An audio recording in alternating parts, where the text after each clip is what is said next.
אביא לכם משהו קצר מאור המאיר, מרבי זאב וולף מז'יטומיר, שהוא בעצם אומר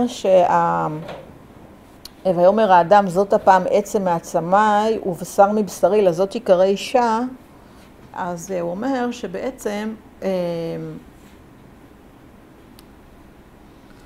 שבעצם כמובן שמה שאני עושה זה מהלך דרשני לגביו, הוא בעצם אומר שהשמות האלה אי אפשר לתפוס ולחשוב מהם כי אם בהתלבשות הפרצופים. בפרשנות שלי אני בעצם אומרת שכאילו משהו חסר שם, יש לנו את הללא שם, את השם ואז את הפרצוף. זאת אומרת שכאילו בעצם יש לנו את המצב שמהמצב הנומינוזי שהוא הכי בלתי תפיס, לאט לאט יש דברים שיותר ויותר הם מוגדרים. ואז כשהאדם פתאום אומר ויאמר האדם זאת הפעם, מעניין שרבי זאב אומר שזה מוסב על אדם עליון היושב על הכיסא דמות כמראה אדיו מלמעלה. זה פירוש מאוד מקורי, בדרך כלל לא נהוג לומר את זה. שזאת הפעם, זה על דמות כמראה אדם של חזון יחזקאל. כלומר, זה לא כביכול על האישה, כי בדרך כלל הרי זאת הפעם זה על אישה. ולכן זה לא כל כך שכיח לפרש את הפסוק זאת הפעם, מוסב על אדם העליון היושב על הכיסא. אתם מבינים את הניואנס? זה לא דבר מובן מאליו. לכן, זאת הפעם טרם בריאת העולמות והשתלשלות המדרגות והתלבשות השמות, זה בזה בחינת הייחוד, היה תכלית הבהירות והזכיחות בלתי התלבשות כי אם עצם מעצמי העצמות האמיתי. זה כאילו בדיוק מתלבש על הדבר, על המהלך שאני מובילה אליו, זה בדיוק מתאים לקו המחשבה שלי. שבעצם הוא בעצם אומר כאן שזאת הפעם, בעצם מה שאנחנו רואים כאן זה רגע של התוודעות אל העצמי.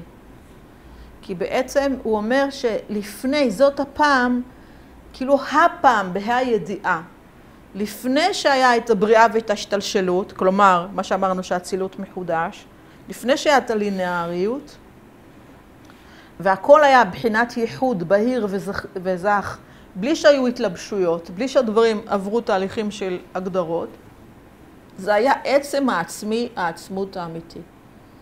ועל זה, זהו עצם עצמיו, עצמיות גמור, בלתי התלבשות המדרגות. ואחרי הנסירה נעשו דו פרצופים. זה הנקודה שבעצם אני רוצה להדגיש אותה.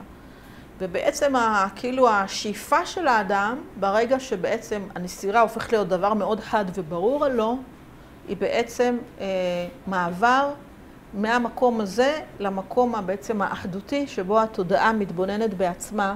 כי הרי אמרנו, אם זה לא זכר ונקבה שמסתכלים אחד על השני, במישור של הסובייקט זה התודעה שיכולה להסתכל בלא מודע, והלא מודע מסתכל על התודעה.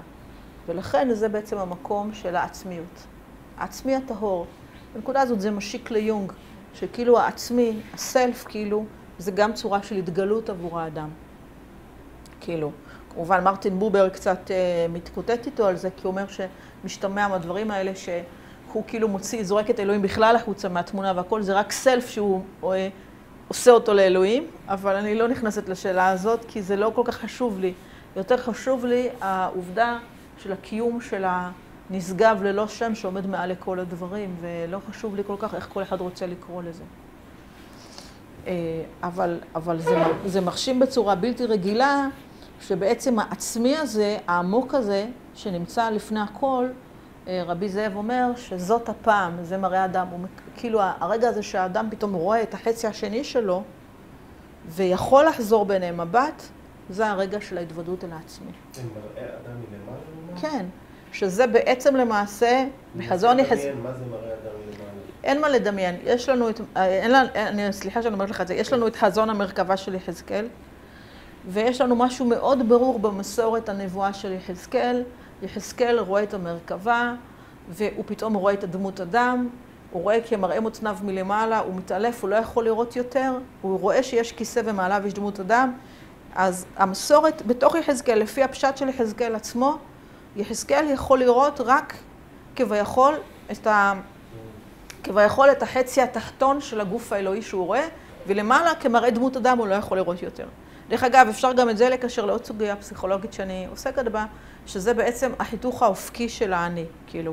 שם מה שיחזקאל מביא לנו, זה החיתוך כאילו במוצניים, שזה בעצם החיתוך האופקי של העצמי, של האדם, והנסירה היא כמובן הדגם של החיתוך האנכי של הסלף, שזה מושג שקיים בפסיכולוגיה, ובעיקר קורט מתעסק איתו.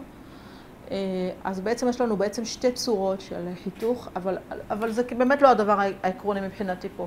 הדבר שעקרוני לי זה דווקא הרעיון, ההעזה שלו, לקחת פסוק כמו זאת הפעם, שבדרך כלל במסורת זאת חווה, או שזאת חווה השנייה, בניגוד לזאת שזאת הייתה לילית, וכאילו עכשיו הוא שמח שזאת האישה שהוא רצה וכו'.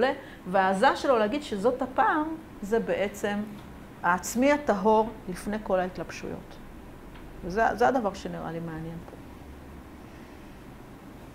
כאילו הבורא עולם אותו מחריבן, עכשיו, בעצם